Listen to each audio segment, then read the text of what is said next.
बारामती नगर परिषदेचं झिरो कारभार असा प्रश्न पडलाय आम्हाला की आता जस्ट पाऊस झाला आणि पावसामध्ये अशोकनगरमधील या भागामध्ये पाणी साठलेलं आहे.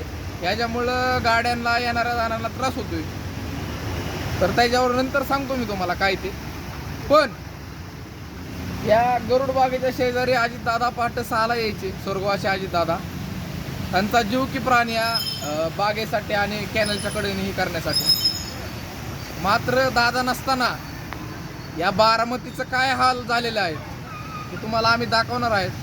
मात्र टू व्हीलर येणारा माणूस हा हळू येतोय, फोर व्हीलर येणारा माणूस हा हळू येतोय, तरीसुद्धा एखाद्या वेळेस एखाद्याच्या अंगावर पाणी उडतं. या पाणी उडण्यामुळं भांडणाचं स्वरूप होऊ शकतं असा आम्हाला अंदाज आहे. तरीसुद्धा यावर नगर परिषदेने कायमस्वरूपीचा उपाययोजना करावी ही आमची तुम्हाला विनंती राहील. आणि तुम्हाला आता दाखवतो काय एक्झॅक्ट परिस्थिती.